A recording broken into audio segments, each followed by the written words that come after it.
Sunday, Dr. Harper. It's really wonderful. In only 2 short years, you've taken on the spirit of Brooklyn. That's very gratifying, Miss Brewster.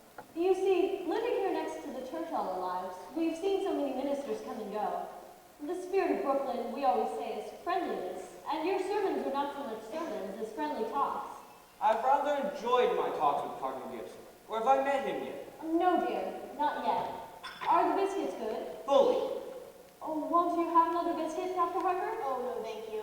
I'll have no appetite for dinner now. I always eat too many of those biscuits just to taste that lovely jam. Oh, but you haven't tried the quince. We always pull a little apple in with it to take the tartness out. No, thank you. I'll send you over a jar. Oh, no, you keep it here so I can be sure of having those biscuits with it. I do hope they don't make us use that imitation flour again. I mean, with the war trouble threatening us. It may not be charitable of me, but I've almost come to the conclusion that this Mr. Hitler isn't a Christian. If only Europe were on the other planet. Europe, sir? Yes, Teddy. Point your gun the other way. Gun? Teddy. To the west. That's your enemy. That's your danger. Japan. Yes, of course. No, Teddy. No, Aunt Abby. Let's talk about war and more talk about the canal. Let's not talk about war. Will you have another cup of tea, dear? No, thank you, Aunt Abby. Dr. Harper? Oh, no, thank you. I must admit, Miss Abby, the war and violence seem far removed from these surroundings. It is peaceful here, isn't it? Oh, yes, very peaceful. The virtues of another day, they're all here in this house. The gentle virtues that went out with candlelight, good manners, and low taxes. It's one of the oldest houses in Brooklyn. It's just as it was when Grandfather Brewster built and furnished it, except for the electricity. It was Mortimer who first persuaded us to put it in. I can understand that. Your nephew Mortimer seems to live only by electric light. The poor boy has to work so late. I understand he's taking Elaine to the theater again tonight. Oh, Teddy, your brother Mortimer will be here a little later. Delighted. We're so happy it's Elaine Mortimer takes to the theater with him. Well, it is a new experience for me to wait up until 3 in the morning for my daughter to be brought home. Oh, Dr. Harper, I hope you don't disapprove of Mortimer. Well, We'd feel so guilty if you did. Sister Martha and I. I mean, since it was here in our home that your daughter met Mortimer. oh, yes, Miss Abby. And so I'll say immediately that I believe Mortimer to be quite a worthy gentleman. But I have been watching the growing intimacy between him and my daughter with much trepidation. And for one reason, Miss Abby. You mean his stomach, Dr. Harper? Stomach. Oh, his dyspepsia. He's bothered with it so, the poor boy. Oh, no, Miss Abby. I'll be frank with you. I'm speaking of your nephew's unfortunate connection with the theater. The theater? Oh, no, Dr. Harper. Mortimer writes for a New York newspaper. Oh, yes, I know. But dramatic critics are constantly exposed to the theater. And I don't doubt that some of them do develop an interest in it. Oh, will not Mortimer. You need have no fear at all. Why, Mortimer hates the theater. Really? Oh, yes. He writes awful things about the theater. But you really can't blame him, the poor boy. He was so happy writing about real estate, which he really knew something about. And then they just made him take the terrible night position. My. But as he says, the theater can't last much longer, and in the meantime it's a living. And I think if we give the theater another year or two... Oh, who do you suppose that is? Oh, never mind, Teddy. I'll go.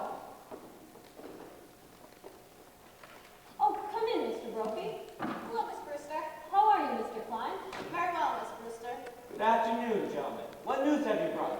Colonel, we have nothing to report. At ease, gentlemen. Oh, you know Dr. Harper. Sure. Hello, Dr. Harper. Afternoon, officer. And you, officer. We've come for the toys for the Christmas fund. Oh, yes. Oh, I think it's a splendid work you men are doing. Fixing up old discarded toys to give poor children a happier Christmas. Well, it gives us something to do when we're sitting around the station. You get tired of playing cards, and then you start cleaning your gun, and the first thing you know, you've shot yourself in the foot. Well, Teddy, go upstairs and get that box from your Aunt Martha's room. How is Mrs. Brophy today? Mrs. Brophy has been quite ill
about him much. He was pretty useful in autopsy cases, especially poison cases. Well, whatever he did, he sure left his daughters fixed for life. Thank God for that. Not that they ever spend any of it on themselves. Oh, yes, I know. I'm well acquainted with all their charities. You don't know a tenth of it. When I was working with the Missing Persons Bureau, I was trying to trace this old man. We never did find him. But anyhow, there's this renting agency that has this house down on this list for furnished rooms. They don't even rent rooms here, but you can bet that anybody that comes here looking for a room goes away with a good meal and probably a few dollars on their tip. It's just a way of digging up people to do some good to. Well, isn't this nice? Good afternoon, Miss Brewster. How do you do, Mr. Brody? Good afternoon, Miss Brewster. How do you do, Dr. Harper? Mr. Klein? How do you do, Miss Brewster? We stopped in to get the Christmas toys. Oh, yes. Teddy's Army and Navy. They're all packed. The colonel went upstairs after him. It seems the cabinet has to okay at first. Oh, yes, of course. I do hope Mrs. Brody's feeling better. She's doing fine, ma'am. Your sister went to get some soup for me to take to her. Oh, yes. We made it this morning. I just took some to a poor man with ever so many broken bones. Oh, Martha, you're back. How was Mr. Vidnitsky? It's pretty serious, I'm afraid. The doctor was there. They're going to have to amputate in the morning. Oh, can we be present? No. I asked them, but they said to me to go to the hospital. Oh, ladies, you couldn't be of any help, and you must spare yourselves something. Oh, here's the broth, Mr. Brody. Thank you, Miss Brewster. Be sure it's good and hot.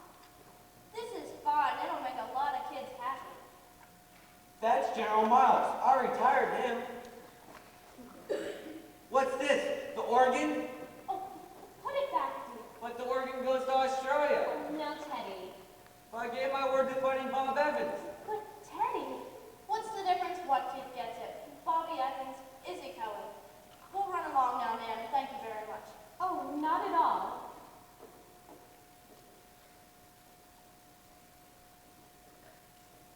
goodbye. Oh, goodbye. Well, I must be going too. Oh, Doctor, before you... George! George, the blockhouse! The blockhouse. Oh, yes. The stairs are always stand on hill. Have you ever tried to convince him that he wasn't Teddy Roosevelt? Oh, no. No, he's so happy being Teddy Roosevelt. Once, a long time ago, we thought that if he would be George Washington, it would be a change, and we suggested it to him. But he just stayed under his bed for days and wouldn't be anyone. And we'd so much rather he be Mr. Roosevelt than no one. Well, if he's happy, and what's more important, you're happy. You'll see that he signs these. Oh, what are they? Oh, Dr. Harper has made all the arrangements for Teddy to go to Happydale Sanitarium after we pass on. But why should Teddy sign any papers now? Well, if the Lord should decide to take him away suddenly, perhaps we couldn't convince Teddy to commit himself, when that would mean an unpleasant legal procedure. Mrs. Witherspoon understands that they're to be filed away until the time comes to use them. Mrs. Witherspoon? Oh, she? She's the superintendent of Happydale. Oh, Dr. Harper has arranged for her to drop in tomorrow or the next day to meet Teddy. Well, good day, ladies. I must be going. Elaine will be over here looking for me. Oh, we'll give Elaine our love. And please don't think harshly of Mortimer because he's a dramatic critic. Somebody has to do those things.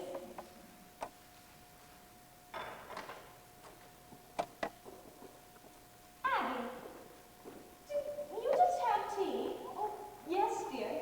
And dinner's going to be late, too. Oh, why? Oh, Teddy, good news for you. You're going to Panama to dig another lock. Bully, bully. I must prepare at once. George! Abby, while I was out, Oh, yes, dear. I just couldn't wait for you. but all by yourself. Oh, I got along fine. I'll run right downstairs and see. Oh, no, dear. There was a time. You see, I was all alone.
changed much since yesterday. Oh, it was yesterday, wasn't it? We've been seeing a great deal of you lately. Sit down, sit down.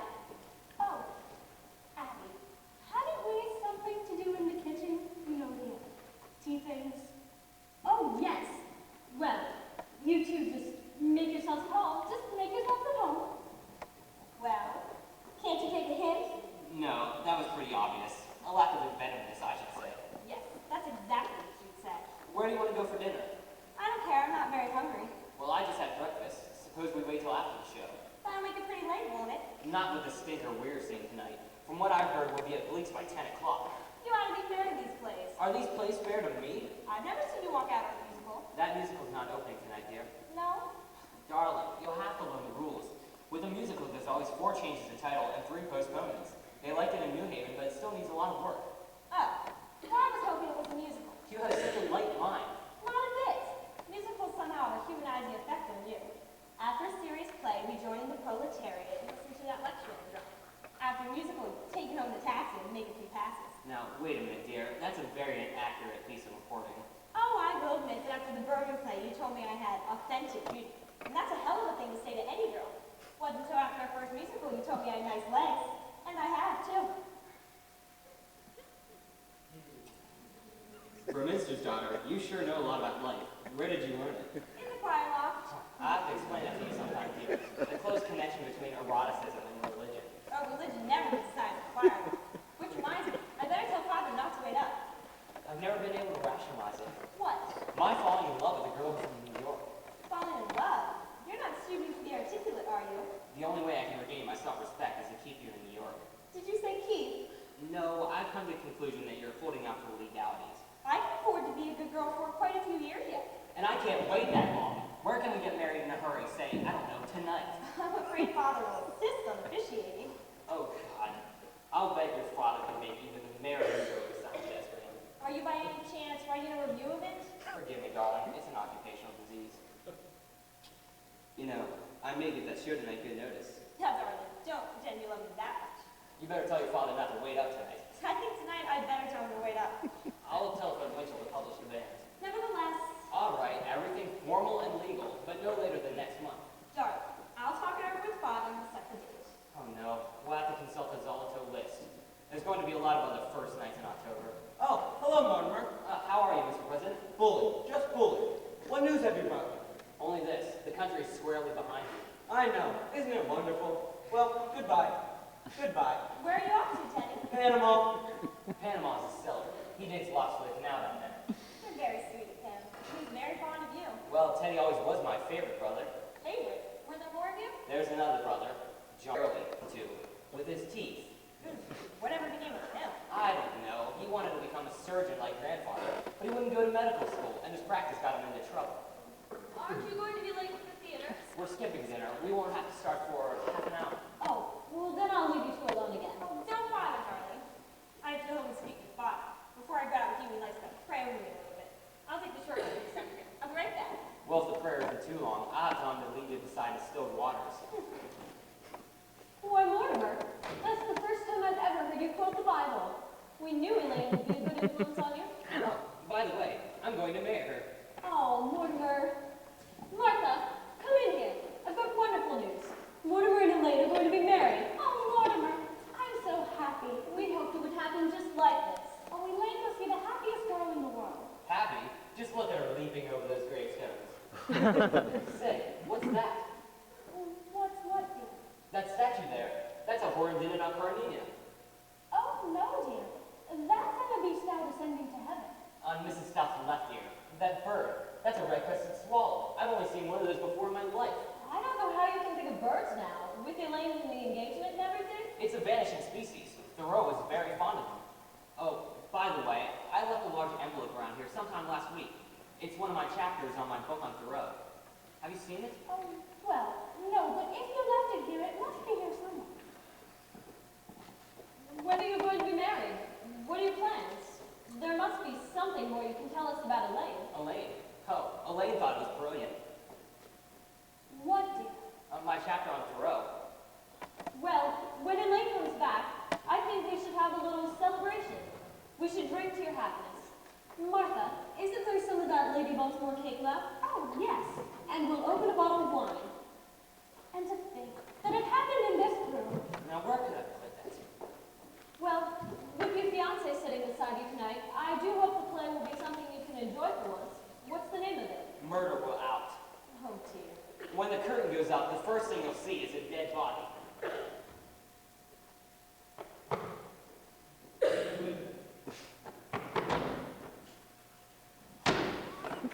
And Abby, Yes, dear.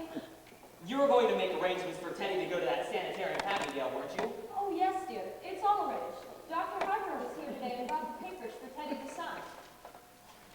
He's got to sign them right away. That's what Dr. Harper thinks. Then there won't be any legal difficulties after we pass on. He's got to sign them this minute. He's down in the cellar. Get him up here right away. There's no such hurry as that, dear. Oh, yes. When he starts working on the canal, you can't get his mind on anything else. Teddy's got to go to Happydale. Now, tonight. Oh, no, dear. That's not until after we're gone. Right away, I tell you. Right away. Mortimer, how can you say such a thing? As long as we live, we won't be separated from Teddy. Look, I'm frightfully sorry, but I've got some shocking news for you. We've all got to try to keep our heads. You know, we sort of humored Teddy in the past because we thought he was harmless. Why? He is He harmless. was harmless. That's why he has to go to Happydale. Why he has to be confined. Now, Mortimer, how can you say such a thing? Teddy's your own brother. You've got to know sometime. It might as well be now. Teddy's killed a man. Nonsense, dear. There's a body in the window seat. Oh, yes, dear, we know. You Yes. know? But it has nothing to do with Teddy. Now, Mortimer, just forget about it. Forget you ever saw the gentleman. Forget? We never dreamed you'd peep. But who is he? Well, his name's Hoskins. Adam Hoskins. That's all I know about him, except that he's a Methodist. That's all you know about him? Well, what's he doing here? What happened to him? He died. Aunt Martha. Then don't just get into the window seat and die. No, dear, he died first. But how? Mortimer, don't be so inquisitive. The gentleman died because he drank some wine with poison in it. How did the poison get in the wine? Oh, we put it in the wine because it's less noticeable. When it's in the tea, it has a distinct odor. You put it in the wine. Yes, and I put Mr. Hoskins in the window seat because Dr. Harper was coming. So you know what you've done. You didn't want Dr. Harper to see the body. Well, not at tea. That would have been very nice. Now you know the whole thing and can forget about it. I think Martha and I have the right to our own little secrets. Yes, and don't you tell Elaine. Abby, while I was out today, I dropped in on Mrs. Schultz. She's doing much better, but she would like us to take Junior to the movies. We'll do that tomorrow or the next day. Yes, but this time we'll go where we want to go. I'm not going to have Junior drag me to another one of those scary films. Well, they shouldn't be allowed to make pictures just to frighten people. Hello? City desk? Oh, hello, Al.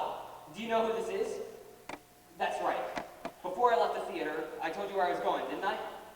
Well, where did I say? Uh-huh, and it would take me about half an hour to get to Brooklyn. Well, what time you got? That's right, I must be here. And Abby, and Martha, come in here. What are we going to do? What are we going to do? What are we going to do about what, dear? There's a body in there. Yes, Mr. Hoskins. Good God, I can't turn you over to the police, but what am I going to do?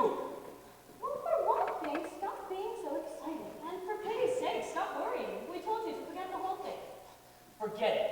Aunt Abby, how can I make you realize that something has to be done? Now, Mortimer, you behave yourself. You're too old to be flying off the handle like this. But Mr. Hotchkiss. Hoskins, dear. Well, whatever his name is, you can't just leave him there. We don't intend to, dear. Teddy's down in the cellar right now, digging a lot. You're going to bury Mr. Hotchkiss in the cellar? Well, of course. That's what we did with the others. Aunt Martha, you can't just bury Mr. Others. Oh, the other gentleman. Now, when you say others, do you mean others? More than one others? Yes, let me see that. I believe this is 11, isn't it? Oh, no, dear. This makes 12. No, I think you're wrong. This is only 11. No, when Mr. Hoskins first came in, it occurred to me that he would make around a dozen. Oh, well, you really shouldn't count the first one. I was counting the first one, so that made it 12.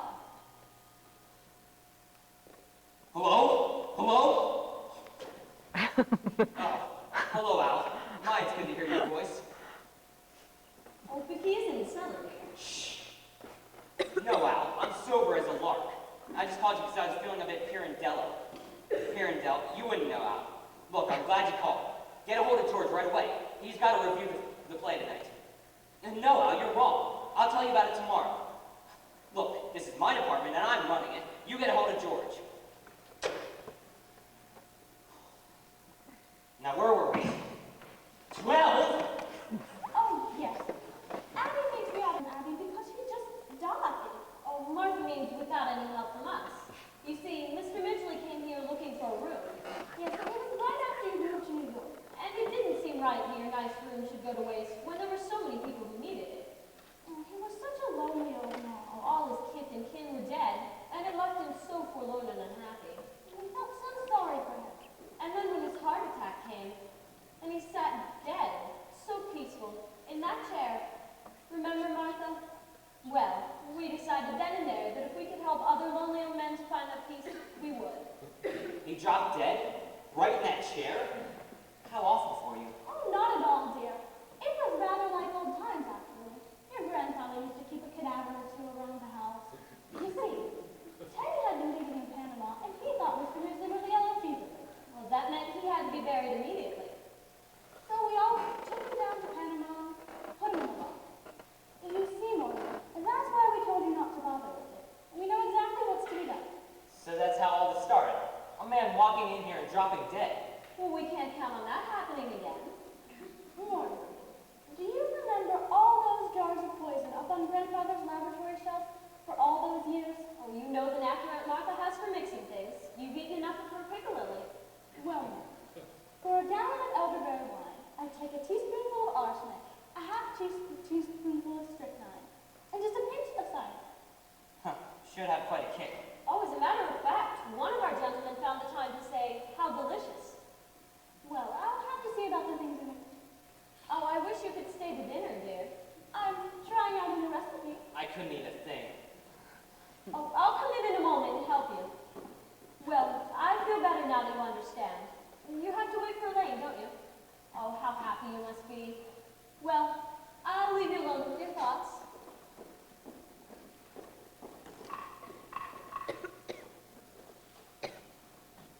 Sorry it took so long, dear. Oh, it's you. Don't be cross, darling. Father saw I was excited, and that made it hard for me to get away. But listen, darling, he's not going to wait up for me tonight. Elaine, you go run along home. I'll call you up tomorrow. Tomorrow? You know I always call you every day or two. But we're going to the theater tonight. No, we're not, dear. Well, why not? Elaine, something very important has just come up. What, darling? Mortimer, you've lost your job. No, I haven't lost my job. I'm just not reviewing the play tonight. Now you run along home, Elaine. But I've got to know what's happened. Certainly you can tell me. No, I can't, dear. But if we're going to be married, Married? have you forgotten that not 15 minutes ago you proposed to me? I did. Oh, yes. Well, as far as I know, that's still on. You run along home, Elaine. I've got to do something. Look, you can propose to me one minute, throw me out of the house the next. I'm not throwing you out of the house, dear. Now, would you get out of here? No, I won't get out of here. Not until I've had some kind of explanation. Elaine. Now, Elaine. Hello? Oh, hello, Al. Hold on a second. Yeah, I know it's important, but can wait a minute, can it? Hold on. Elaine, you're a sweet girl, and I love you. But I've got something on my mind. You go along home, and I'll call you up in a day or two. Don't try to be masterful. When we're married, and I have problems, I hope you're less tedious and uninspired.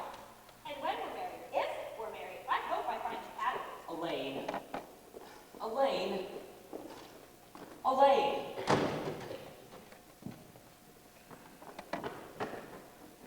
Elaine. Al? Al? Hello? Hello? It's the doorbell ringing.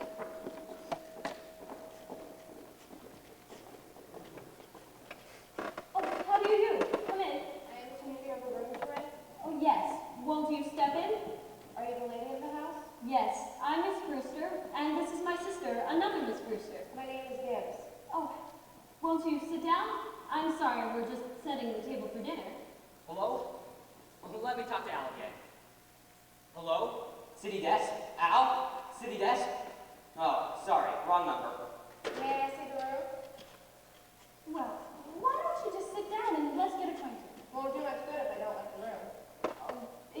still in your home?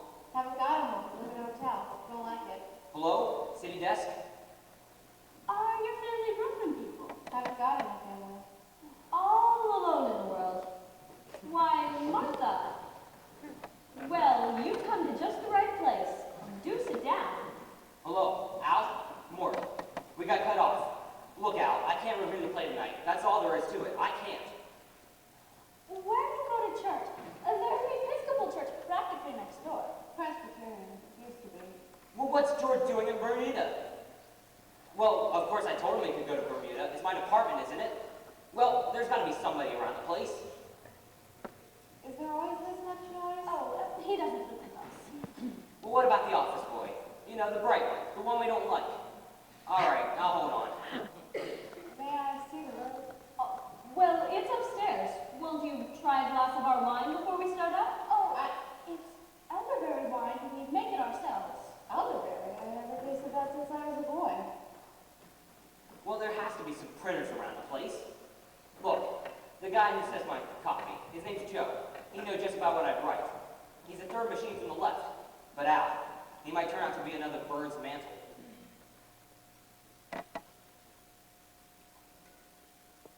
You have no elderberry bushes? Oh, no, but the cemetery's full of them. No, I'm not drinking, but I'm going to start now.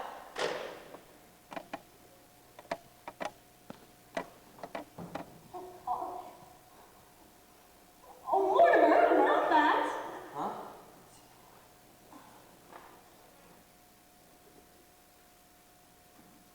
Ah! Get out of here! Do you want to be murdered? Do you want to be poisoned? Do you want to be killed? Get out of here! Go! Now you've spoiled everything. You can't do things like this. I don't know how I can get it through to you. It's not only against the law, it's wrong. It's not a nice thing to do. People wouldn't understand. He wouldn't understand. Abby, I knew we shouldn't have told Mortimer. Look, all that I'm saying is that this is turning into a very bad habit. Well, Mortimer, we don't try and stop you from doing the things you like to do. I don't see why you should interfere with us.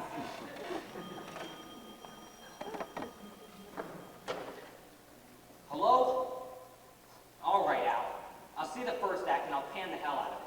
But Al, you gotta do something for me. Get a hold of O'Brien, our lawyer, the head of the legal department. Tell him to meet me at the theater. This is very important, Al. I'm starting now. I've got to go to the theater. I can't get out of it. But before I go, will you promise me something? Well, we have to know what it was first. I love you very much, and I know you love me. I'd do anything in the world for you. Just do this little thing for me. What do you want us to do? Don't do anything. I mean, don't do anything. Don't let anyone in the house and leave Mr. Hotchkiss right where he is. Why? I need time to think, and I've got quite a little to think about. You know, I wouldn't want anything to happen to you. Well, what on earth could happen to us? Anyway, you'll do that for me, won't you? Well, we were planning on holding services after dinner. Services? Oh, you don't think we'd bury Mr. Hoskins without a full Methodist service? He was a Methodist. I can't that wait till I get back. Oh, well then you can join us. Yes, yes. Oh, you'll really enjoy the services, Mortimer, especially the hymns. Oh, remember how beautifully Mortimer sang in the choir before his voice changed? So, it's a promise. You're not going to wait in the theater.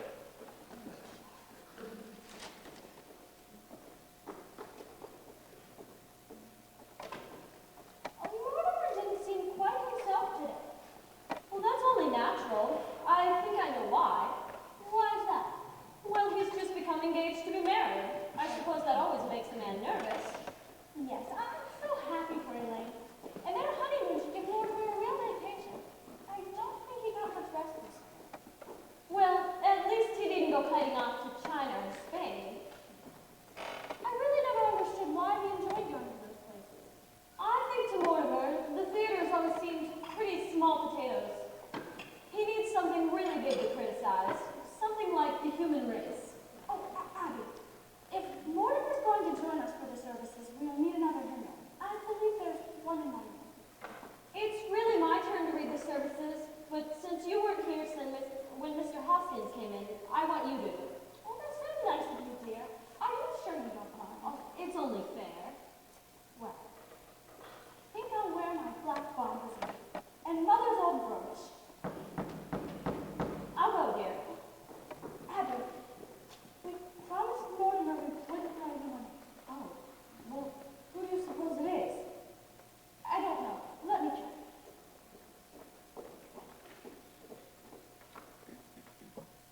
Come in, Doctor. This is the home of my youth. As a boy, I couldn't wait to escape from this house. And now I'm glad to escape back into it. Yeah, it's a good hideout. The family must still live here. There's something so unmistakably Brewster about the Brewsters. I hope there's a fatted calf awaiting the return of the prodigal. Yeah, boy am I hungry. Look, Johnny, drinks. As if we were expecting a good omen. Who are you? What are you doing here? Daddy and Martha, it's Jonathan. You get out of here! I'm Jonathan, your nephew, Jonathan. Oh, no, you're not, so don't pretend you are. Yes, Aunt Abby, I am Jonathan. And this is Dr. Einstein. And he's not Dr. Einstein either. Not Dr. Albert Einstein, Dr. Herman Einstein. Who are you? You're not our nephew, Jonathan. I see you're still wearing that lovely garnet ring that Grandma Brewster bought in England. And you, Aunt Martha, still the high collar, to hide the scar where Grandfather's acid burned you. His voice is like Jonathan's. Have you been in an accident? No, my face. Dr. Einstein is responsible for that. He's a plastic surgeon. He changes people's faces. Oh, Abby, do you remember when we went to the movies with the short clip? And I was so frightened. It was that face. Easy, Johnny. Don't worry. In the last 5 years, I've given Johnny 3 faces. And that last face you see there, well, I saw that picture too just before I operated. And I was intoxicated. You see, Doctor, what you've done to me. It's in my own family. Don't worry, Johnny. You're home in a lovely house. Oh, how many times he tells me about Brooklyn and about his house and about his aunt, who he just loves so much. I know it's you, Johnny. You know it's Johnny. Speak to him and tell him so. Well, Jonathan, what have you been doing all these years? Yes, Jonathan. Where have you been? England, South Africa, Australia, these past 5 years, Chicago. Dr. Einstein and I have been in business together there. Oh, we were in Chicago for the World's Fair. Yes. We found Chicago awfully warm. Oh, it got hot for us too. It's wonderful to be in Brooklyn again. And you, Abby, Martha, you don't look a day older. Just as I remember you. Sweet, charming, hospitable. And dear Teddy, did he go into politics? My little brother, Doctor, was determined to become president. Oh, Teddy's fine. Just fine. Mortimer's well, too. I know about Mortimer. I've seen his picture at the head of his column. He's evidently fulfilled all the promise of his early nasty nature. We're very fond of Mortimer. Oh, well, Jonathan, it was very nice seeing you. Bless you, Aunt Martha. It's good to be home again. Martha, we mustn't let what's on the stove boil over. Yes. You'll have to excuse us for a minute, Jonathan, unless you have somewhere to be.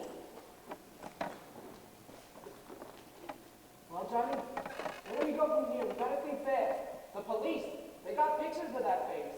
I gotta operate on you right away, and we gotta find some place to do it. And you know what? We gotta find some place for that Mr. Spinoza, too. Don't waste any worry on that rat.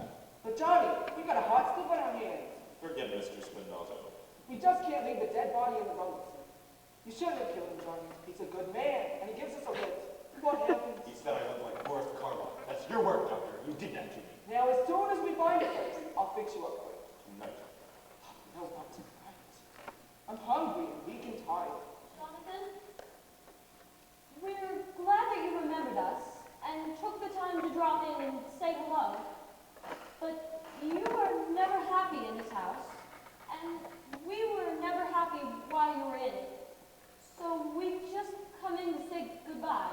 Well, Aunt Abby, I can't see your feelings toward me come as a surprise. I've spent a great many hours regretting the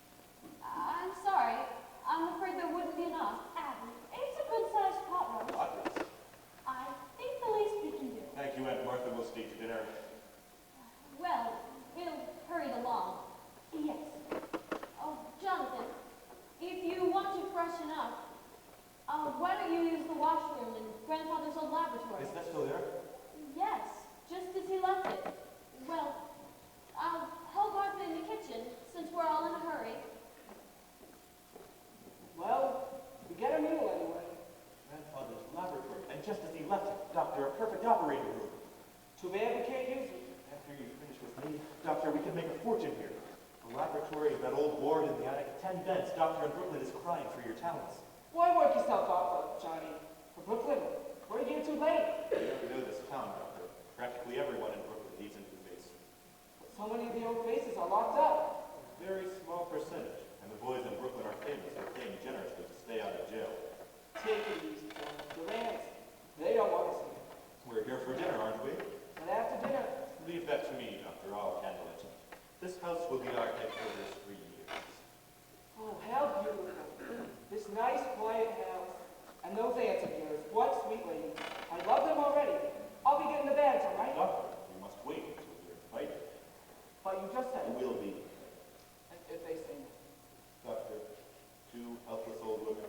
It's like comes true, a beautiful dream. Only I hope you're not dreaming, John. It's so peaceful. Yes, Doctor, that's what makes this house so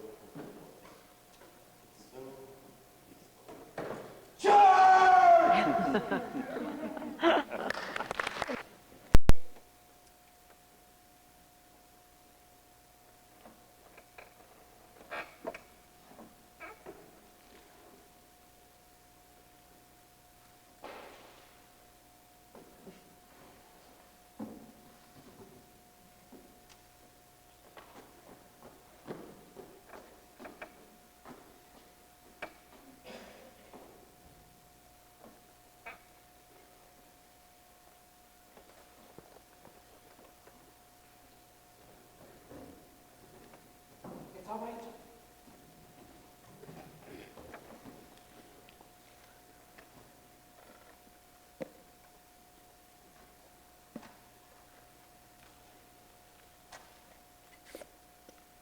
I'll open the window. You go around and head up through.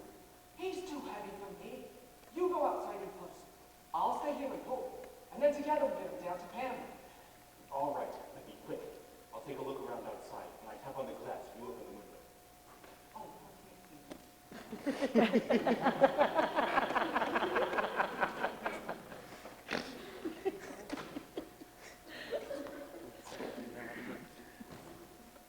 oh, darn it.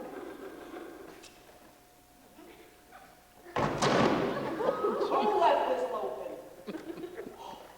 Here am I. Oh, here I am. Okay, Johnny, is that you? All right, hand it through. Just wait a minute. There we go.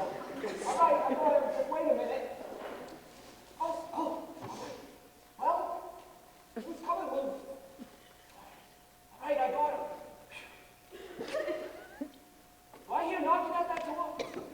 Johnny, somebody's at the door. Real quick, I'll manage it. Where do I put this?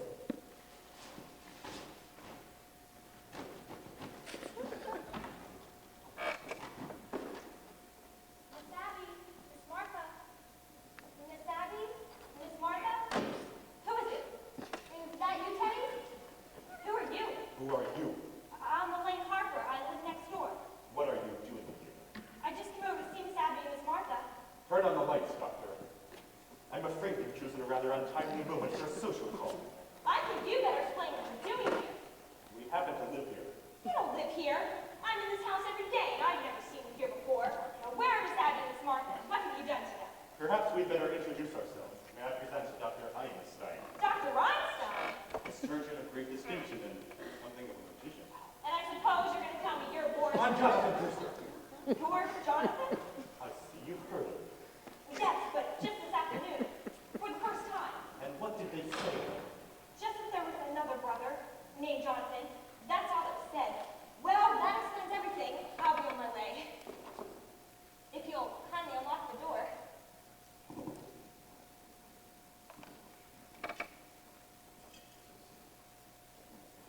That explains everything. What did you mean by that? Why did you come here at this time of night? I thought I saw someone prowling around the house. You thought you saw someone prowling about the house. Yes? Weren't you outside? Is that your car? Oh, you saw someone in the car. Yes? What else did you see? Nothing, that's all. You see, I came over here to tell Miss Abby to call the police. But well, if that was you and that's your car, then I don't need to bother Miss Abby. So I'll be on my way. What was the man doing?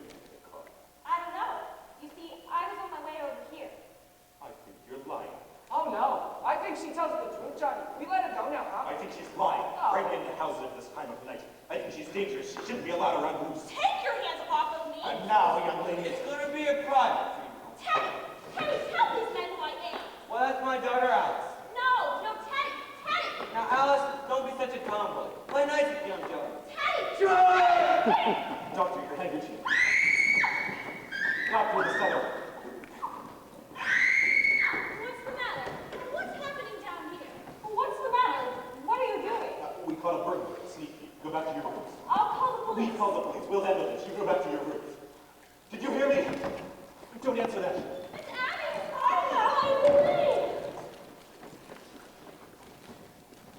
Oh, Bruno, where have you been? To the Norbay Theater, and I should have known better. My God, I'm still there.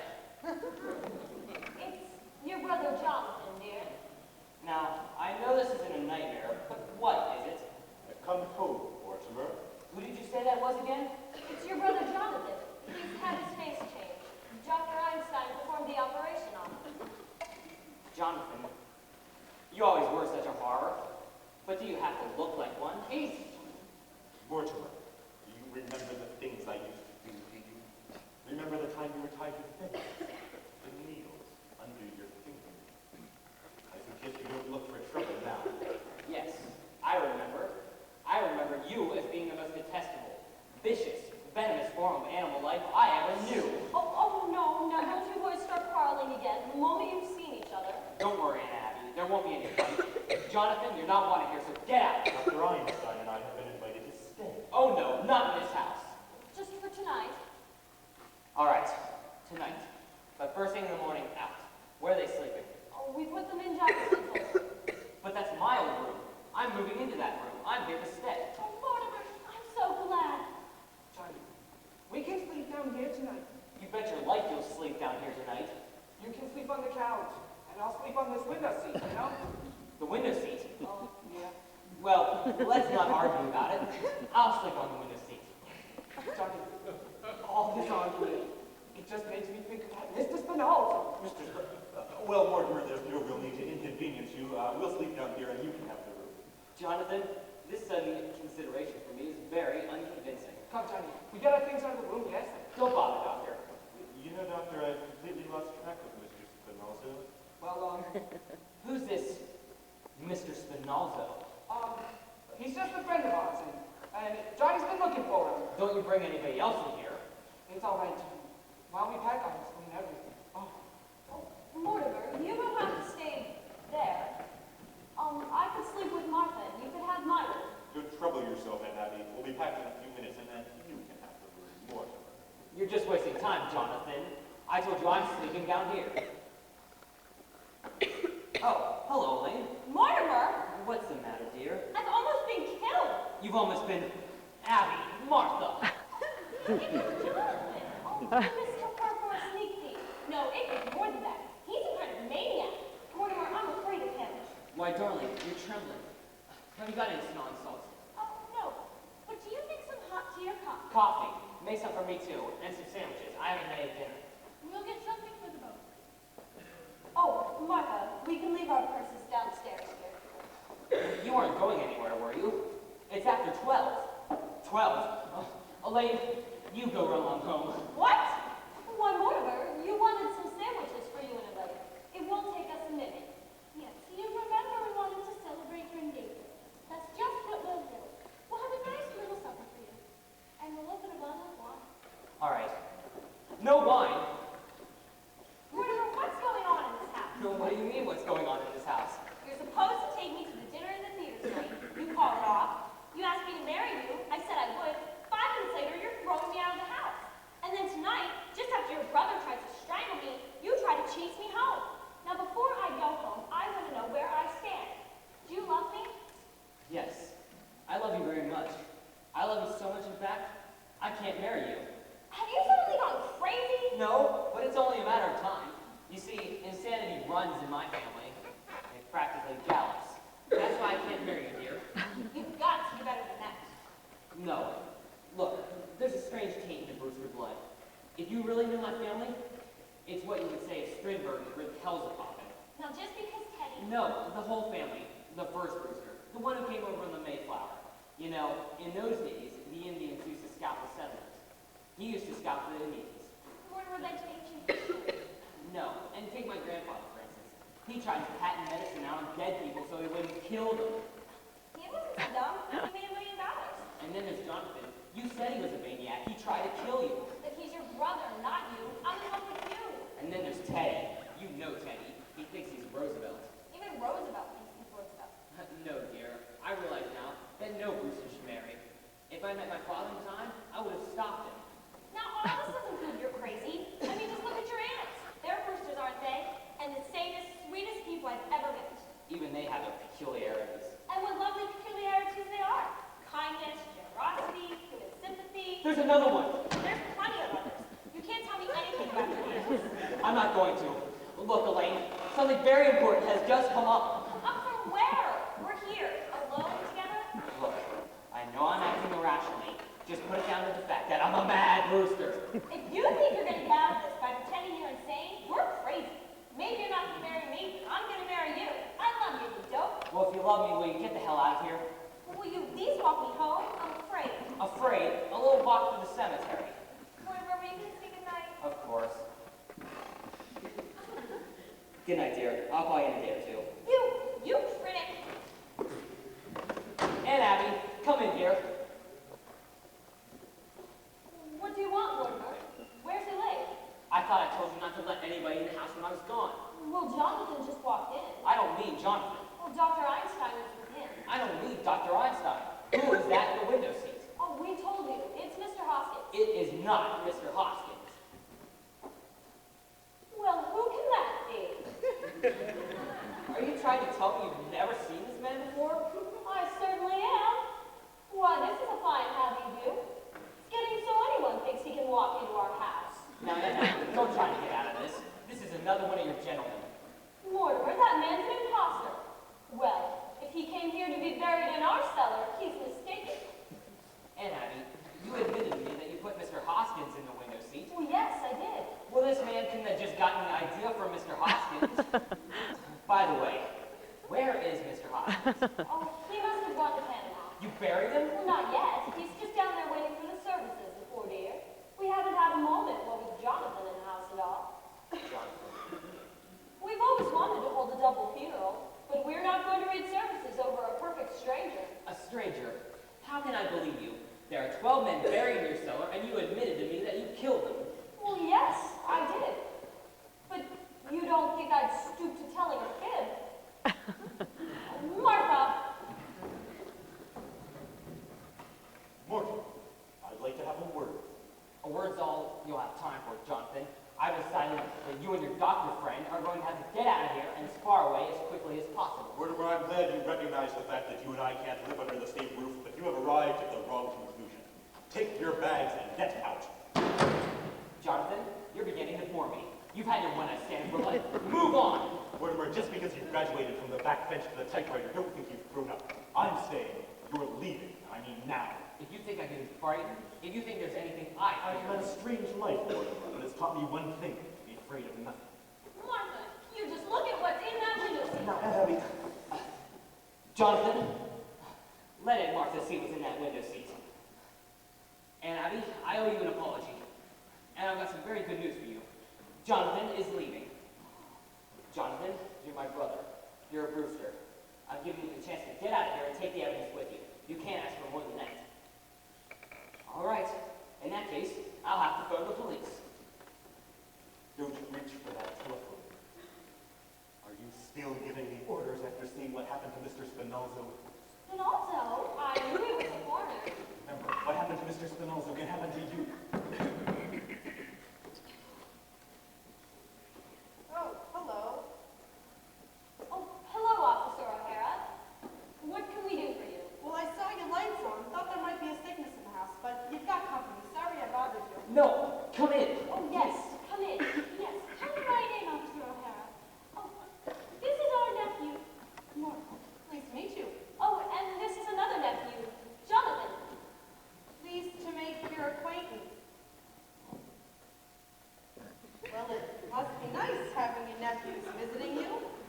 Are they staying with you a bit? I'm saying my brother's just leaving. I've met you here before, haven't I? I don't think so. Jonathan hasn't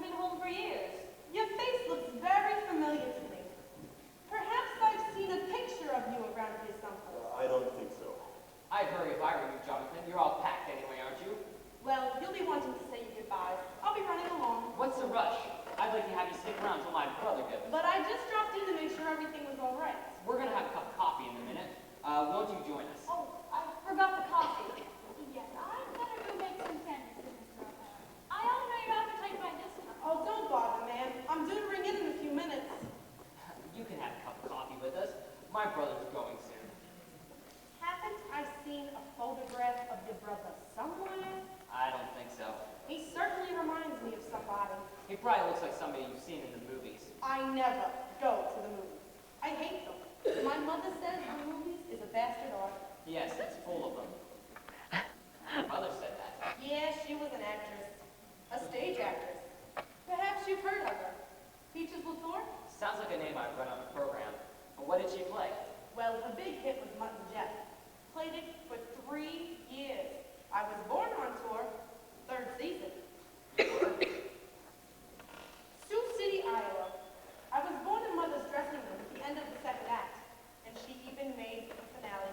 What a trooper. You know, I'll bet there's a good story in your mother. I write about the theater. You do? Say, you're not Mortimer Brewster, the dramatic critic. I sure am glad to meet you. You know, we're in the same line of business. We are? Yes, I'm a playwright. This being on the police force, just temporary. Well, how long have you been on the force? 12 years. Oh, I'm collecting material for my play. I'll bet it's a honey. Well, it oughta be. With all the drama I see being a cop, Mr. Brewster, you got no idea what goes on in Brooklyn. I think I have. What time you got? Well, 10 after 1. I gotta run in. Wait, you know, on that play of yours, I might be able to help you. You would? Say, it was fate my walking in here tonight. Look, I'll tell you the plot. Oh, Jonathan, you're on your way, eh? Good. You haven't got much time, you know. Everything's about ready. Oh, are you leaving now, Jonathan? Well, goodbye.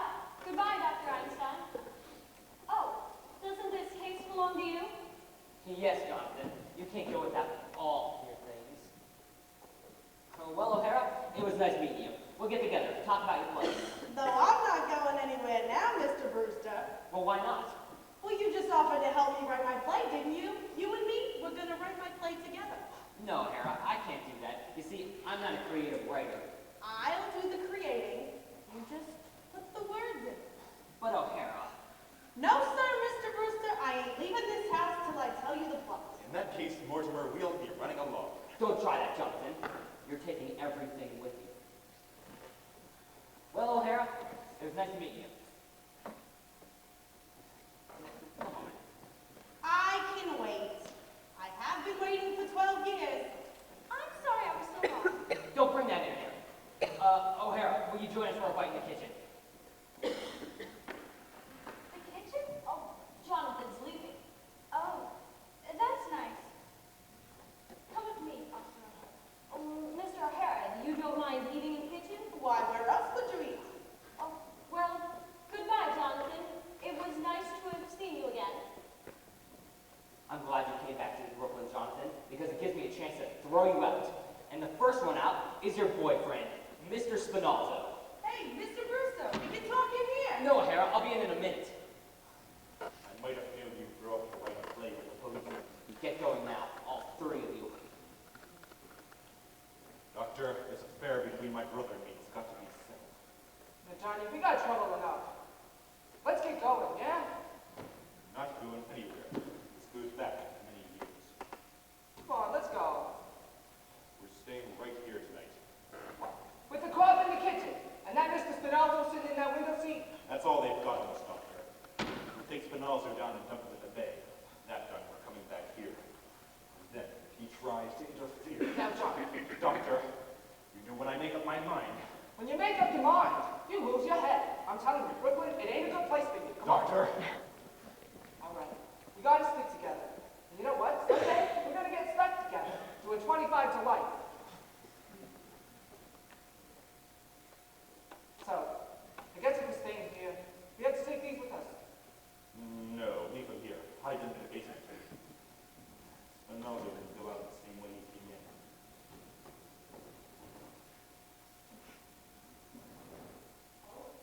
Johnny, come quick. What's the matter? You know that hole in the cellar? Yes? We got an ace in the hole.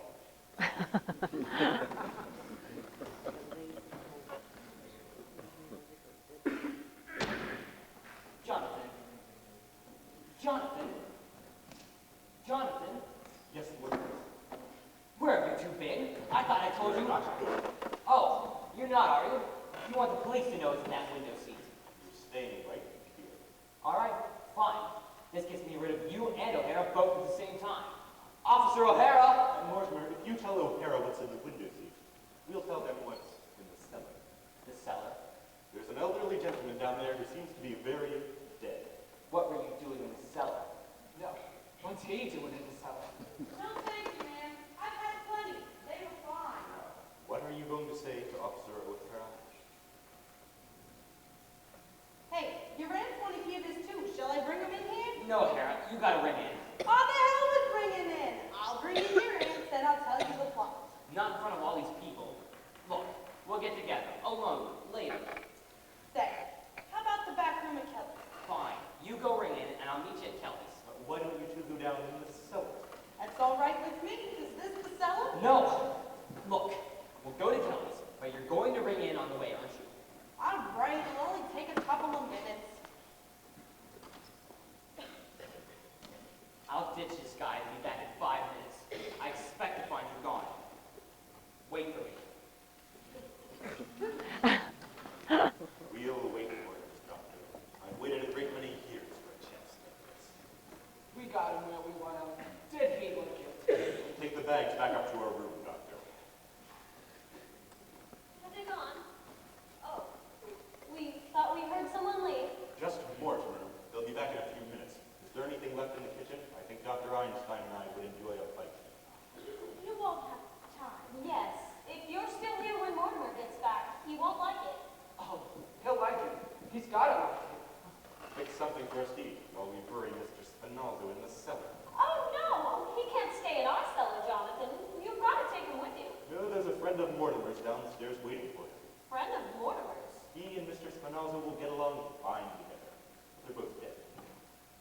Oh, Abby, they must be Mr. Hoskins. Mr. Hoskins. Oh, so you know about what's down in the cellar. Oh, yes, and he's no friend of Mortimer's. He's one of our gentlemen. Your gentleman. Yes, and we won't have any strangers in our cellar. But Mr. Hoskins. Mr. Hoskins isn't a stranger. Besides, there's no room for Mr. Spinoza down there. The cellar's crowded already. With what? Well, there are 12 graves down there now. 12 graves. Yes, that leaves very little room, and we're going to need it. You mean you and Aunt Martha have murdered? Murder? Certainly not. It's one of our charities. What we've been doing is a mercy. So you take your Mr. Spinozzo out of here. Done that right in this house and buried them down there? Johnny, we've been chased all over the world, all over. And they stay right here in Brooklyn, and they do just as good as you do. What? Well, Johnny, we've got 12 and they've got 12. I've got 13. 12. 13. There's Mr. Spinozzo. Then the first one in London, 2 in Johannesburg, 1 in Sydney, 1 in Melbourne, 1 in Phoenix, Arizona, Phoenix? the filling station. Then there's 3 in Chicago, 2 in San Francisco, and 1 in South Bend, Indiana. That makes 13. No, but that fellow in South Bend, he died of pneumonia. He wouldn't have got pneumonia if I hadn't shot him. He died of pneumonia. He don't He count. counts with me. I say 13. Just face it. Those old ladies, they're just as good as you are. Oh, they are they? That's easily taken care of. All I need is 1 more. That's all, just 1 more. Well, here I am. This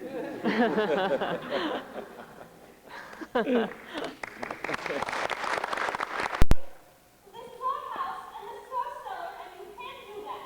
Please, ladies, go upstairs to the lawn. I'll go upstairs. There's no use to you doing this, because it will simply have to be undone.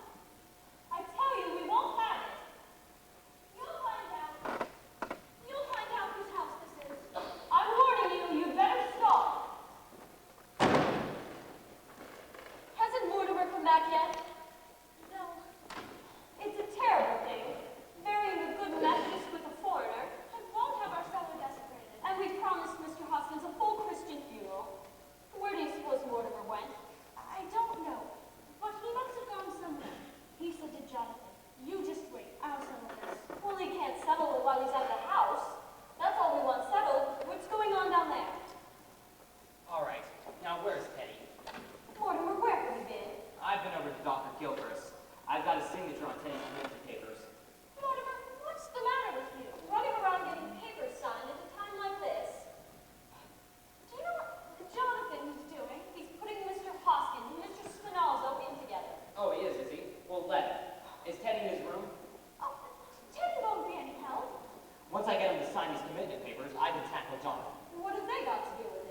had to tell Jonathan about those 12 graves.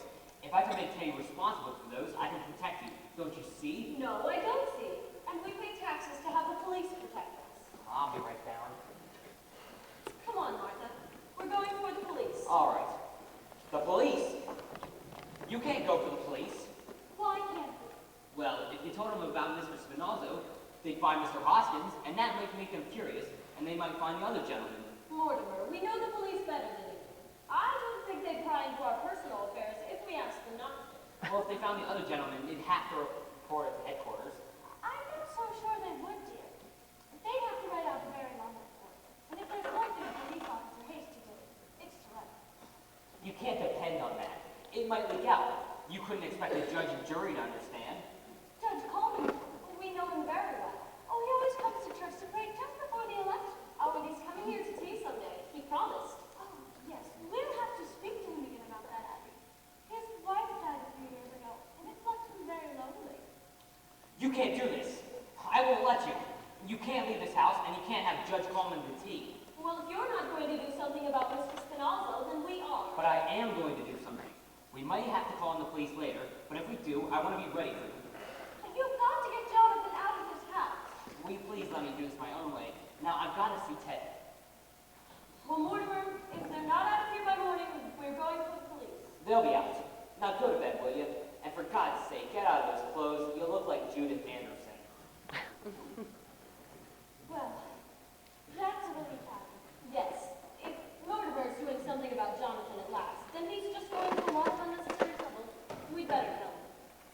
Jonathan, you might as well stop what you're doing. It's all done. Well, Did I hear Mortimer? well, it will just have to be undone. We're all going to be out of this house by morning. Oh, we are. In that case, you two can run along and get a peaceful night's sleep. Yes, come on. Good night, Auntie. Not good night, Jonathan. Goodbye. By the time we get out, you'll be gone. Mortimer's promised. And Mortimer is back. Yes, he's up here talking to Teddy. Goodbye, Jonathan. Goodbye, Jonathan. Perhaps you'd better say goodbye to Mortimer. Oh, you'll see, Mortimer. Yes, I'll see Mortimer. Phew, that's all fixed up. Smooth like a lake. No one ever noticed those airs. 48 hours we didn't sleep, and that bed feels good already. We go out now, yeah? You're forgetting, Doctor. What? My brother, Mortimer. Johnny, please, not tonight. We'll do that tomorrow or the next day. Tonight. Now. Johnny, not tonight. Tomorrow I gotta operate. You'll operate tomorrow, Doctor. But tonight we take care of Mortimer. Johnny, let's go to bed. Doctor, look at me. You can see it's going to be done, can't you? Yeah, I can see. I know that look.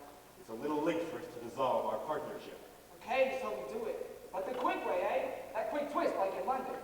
No, Doctor, I think this calls for something special. I think maybe a milk. Oh, not London. 2 hours, and when it was all over what? The fellow in London.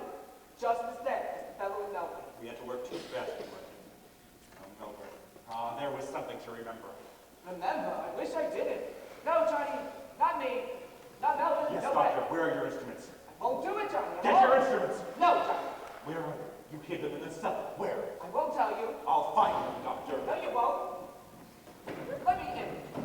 Don't do that, Mr. President. But the cabinet's okay for the sign of those papers. But it must be a secret. Secret proclamation? How unusual. Japan mustn't know until it's signed. Japan, I'll sign it right away. Yes, let's go sign it. It's gonna be a secret proclamation. You must wait here. I'll go get my sign clothes. At once, Mr. President. You go now, eh? No, Doctor, I'm waiting for something important to happen. Please. Go now. Look, Doctor, you seem like a nice enough fellow. If you'll take my advice, you'll get out of here as far away as quickly as possible. There's going to be trouble. Trouble. Yeah. Things are going to start popping around here any minute. Yeah. Johnny, he's in a bad mood. And when he's like this, things happen. Terrible things. And Jonathan doesn't worry me now. Jeez Louise, don't those stupid people in those places teach you anything at all? Anything. About what? Well, at least those people in the place, they act like they got some sense. Oh, you think so, do you? Sure thing. You think people in plays act intelligently? I wish you had to sit through some of the ones I had to sit through. This little opus tonight, for instance. In this play, there's a man. He's supposed to be bright. He knows he's in a house full of murderers. He's even been warned to get out. Does he go? No, he stays there. I ask you, is that something an intelligent person would do? You're asking me. He didn't even have sense enough to be scared, to be on guard. For instance, the murderer invites him to sit down. Won't you sit down? Believe it or not, that one was in there too. So what'd he do? He sat down. Oh, Mind you, this fellow's supposed to be bright. So there he is, already tied up. And what do they do? what? The curtain cord. Well, why not?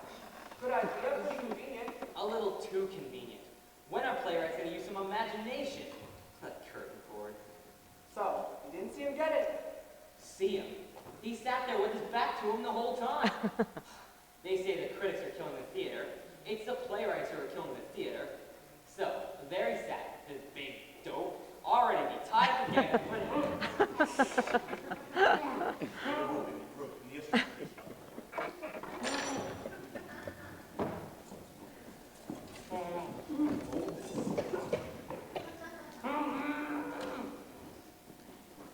You're right about that fellow. He wasn't very bright now, was he? You don't mind, Mortimer. We'll finish the story.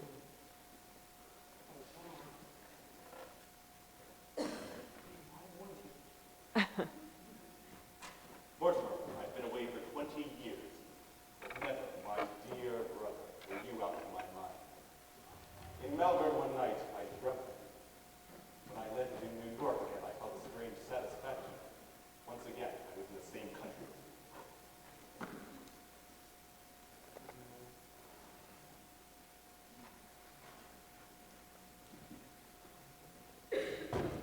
Now, Doctor, we go to work. Please stop. For me, the quick way. Hey, Doctor, this must be an artistic achievement. After all, we're performing before a very distinguished critic. Johnny, Doctor, let's get it over with.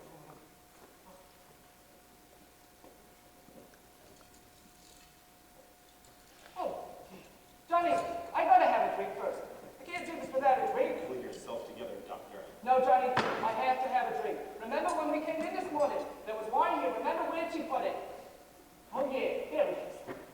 Look, Johnny, we got drink. But it appears there's not enough. We'll have to split it because we both made a drink. Boy,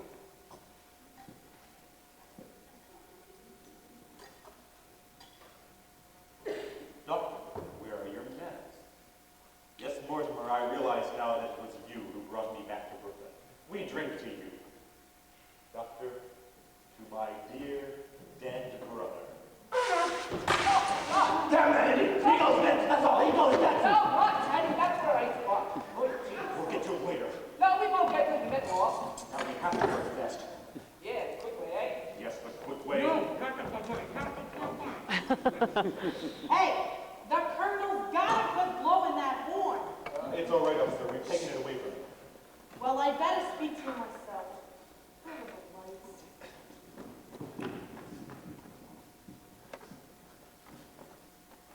There you are. I waited an hour for you at Kelly's. What happened to him? Well, let's see. He was explaining a play he saw tonight, and that's what happened to the fellow in the play. Did they really have that in the play you saw tonight? They practically stole that from the second act of my play. In the second act, just before. No, I'd better begin at the beginning. Huh? Oh, no. You gotta hear the plot first. So, anyway, it opens in my mother's dressing room, where I was born. Only I ain't born yet. She's sitting there making up, see? When all of a sudden, out of the clear blue sky, a man with a black mustache walks in.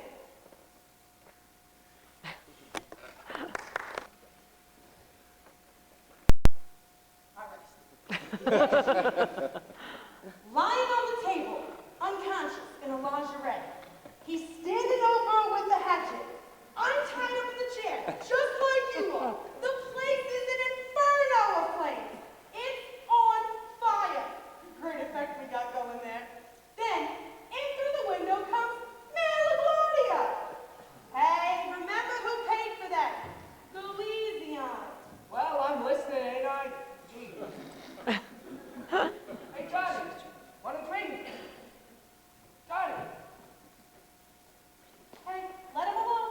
if he ain't got no more interest in that, then he don't get a drink.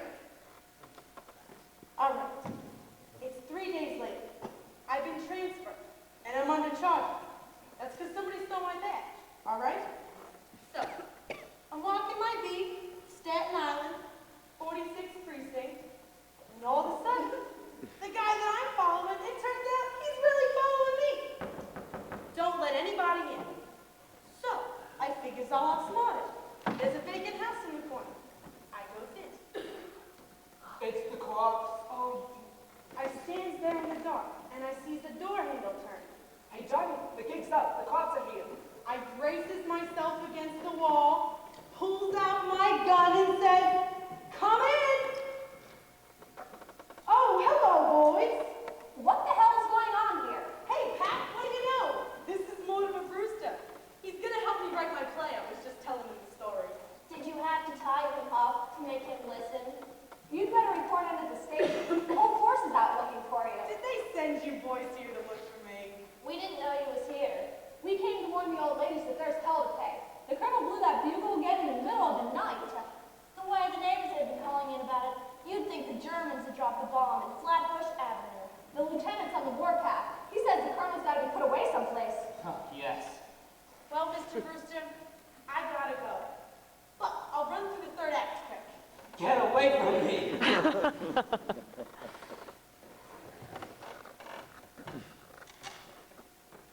Say, do you know what time it is? It's after 8 o'clock in the morning. It is? Gee, Mr. Brewster, I know the first 2 acts run a little long, but I don't see anything we can leave out. You can leave it all out. Who the hell is this guy? That's my brother. Oh, the one that ran away. So he came back. Yes, he came back. This is Brophy. Get me Mac. I better tell him I found you. Mac, tell the lieutenant he can call off the big manhunt. We got him, in the Brewster house. You want us to bring him in? Okay, we'll hold him right here. The lieutenant's on his way over. So I've been turned in, eh? All right, you've got me. I suppose you and my stool pigeon brother will split the reward. Reward? Now I'll do some turning in. You think my aunts are two charming, sweet old ladies, don't you? Well, there are 13 bodies buried in their cellar. Teddy! Teddy! What the hell are you talking about? You better be careful what you say about your aunts. They happen to be friends of ours. 13 bodies, I'll show you where they're buried. Wait a minute. Come down in the cellar with me. Maybe you should go down in the cellar with him. I'm not so sure I want to be down in the cellar with him. Look at that puss. He looks like Boris Karloff. What are you doing? Get him off me. Well, what do you know about that? Come in!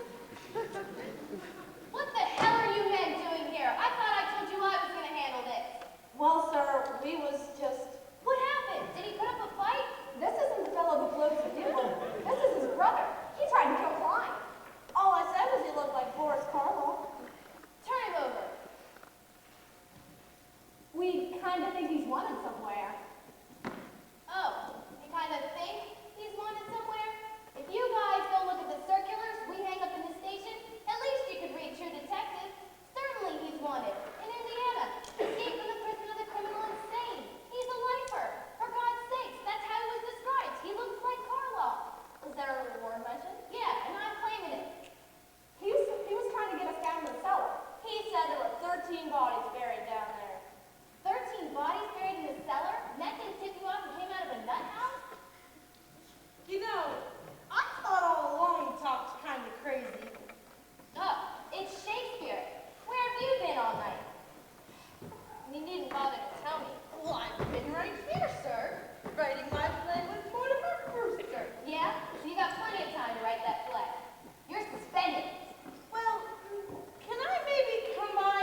spies. That's my job. Hey, you, keep out of that. You're forgetting, I'm President of the United States, and I'm also head of the Secret Service. Captain, I'm Mortimer Brewster. Are you sure?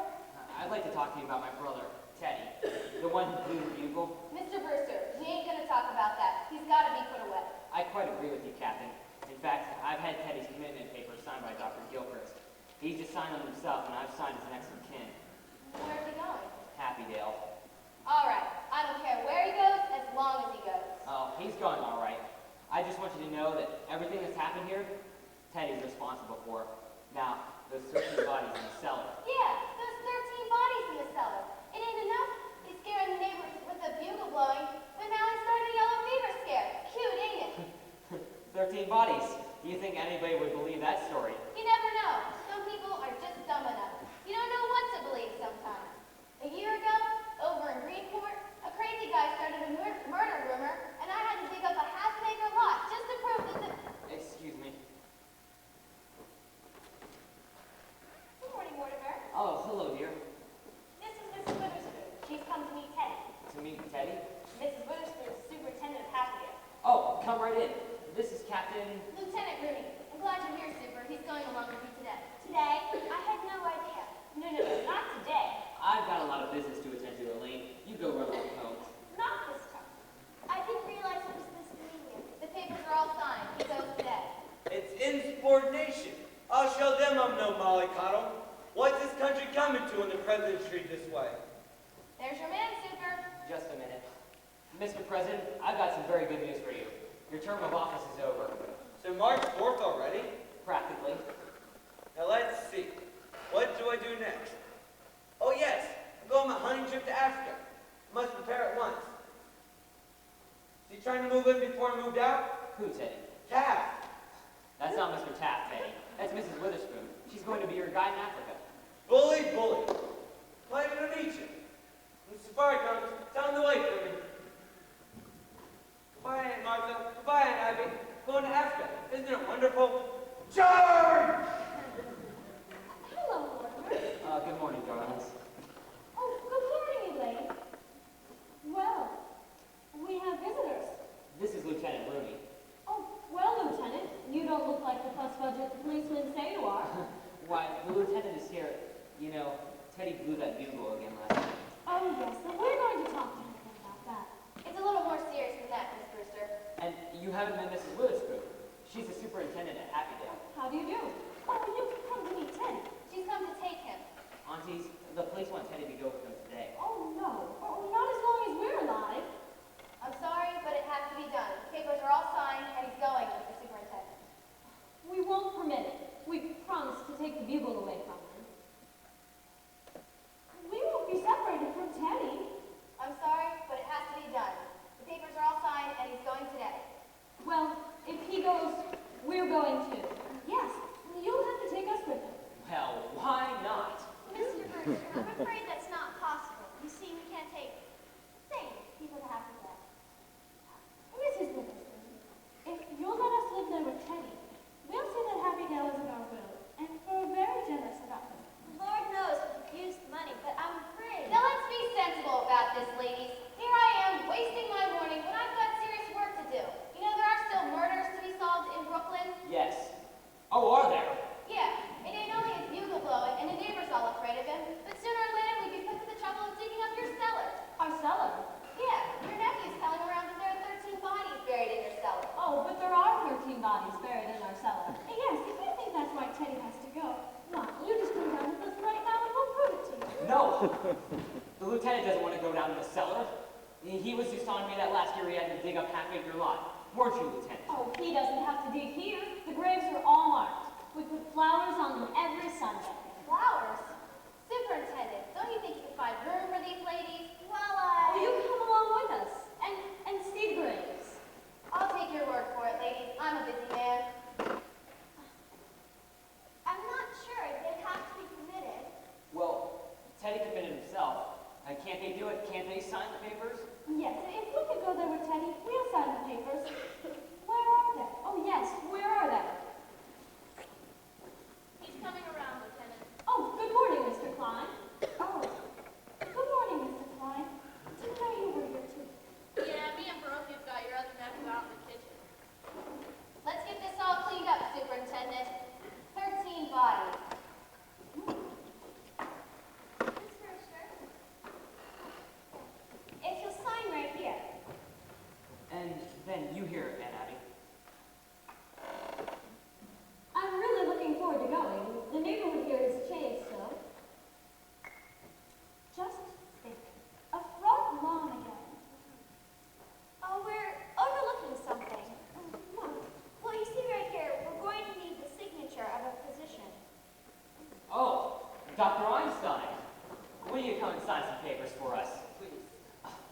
one time last night, I thought the doctor was going to operate on me. And you'll please sign right over here, doctor. Were you leaving, Doctor? I think so. Aren't you going away for Jonathan? We're not going to the same place. Oh, hello, Elaine. Stick around, won't you? Don't worry, I'm going to. Hello, Mac. Rooney. Yeah, we picked up that guy that's wanted in Indiana. There's a description of his accomplice on the circular there. It's right on my desk. Read it to me. Yeah, about 54, 5'6", 140 pounds, brown eyes, poses as a doctor. Thanks, Mac. It's all right, Lieutenant. The doctor here has just completed the signatures. Thanks, Doc. You really feel Brooklyn history. Well, I guess I'd better be going. Mr. Brewster, you sign here now. It's next to Ken. Oh, right here? Yes, that's fine. So, that makes everything complete, everything legal. Oh, yes. Oh, well, aunties, now you're safe. When do you ladies think to be ready to start? Well, Mrs. Witherspoon, why don't you go upstairs and tell Teddy what he can take along? Upstairs? I'll show you. Oh, no, Mortimer, you stay here. We want to talk to you. Just up the stairs and turn left. Well, Mortimer, now that we're leaving, this house is really yours. Yes, Mortimer, we want you to live here. I couldn't do that, Aunt Abby. This house is too full of memories. Oh, but you need a home when you and Elaine are married. Darlings, that's very infinite. It's nothing of the kind. We're going to be married right away. Mortimer, we're really very worried about something. Oh, no, don't worry. You're going to love it in Happydale. Oh, yes. We're very happy about the whole thing. That's just it. We don't want anything to go wrong. Will they investigate those signatures? They're not going to look up Dr. Einstein. Oh, it's not his signature, dear. It's yours. You see, you signed this next to Ken. Of course. Why not? Well, you see, Mortimer, it's something we never really wanted to tell you. Now you're in there. I suppose Elaine should know too. Well, you see, Mortimer, you're not really a Brewster. Your mother came to us as a cook, and you were born about 3 months afterward. Oh, but she was such a sweet woman, and such a good cook, and we didn't want to lose her, so Brother married her. So, I'm not really a Brewster? Oh, no, don't get upset about it, dear. Oh, and you won't let it make any difference, Elaine. Elaine, did you hear? Do you understand? I'm a bastard. I'm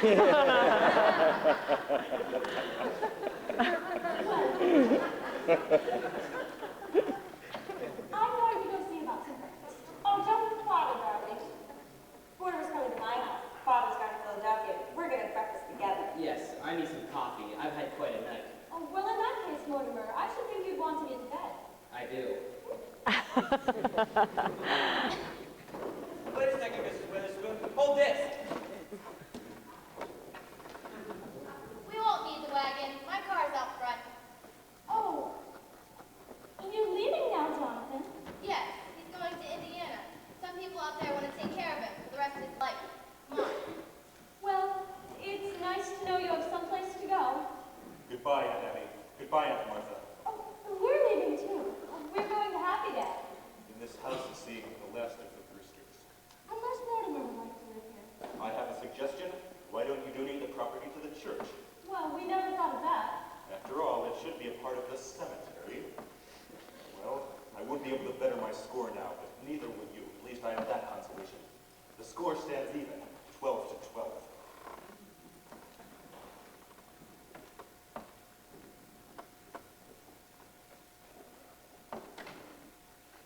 Jonathan always was a mean boy. I wish we could show him that he never could stand to see let anyone get the better of him. I wish we could show him he isn't so smart.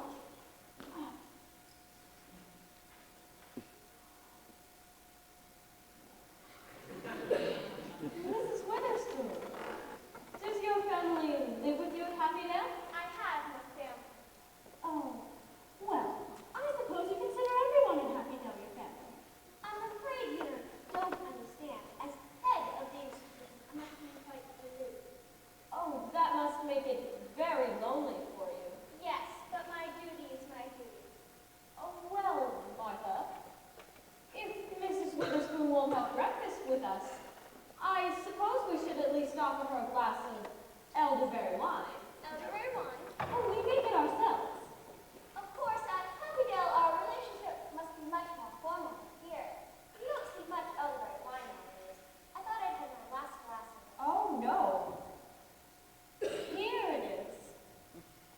Ha ha ha.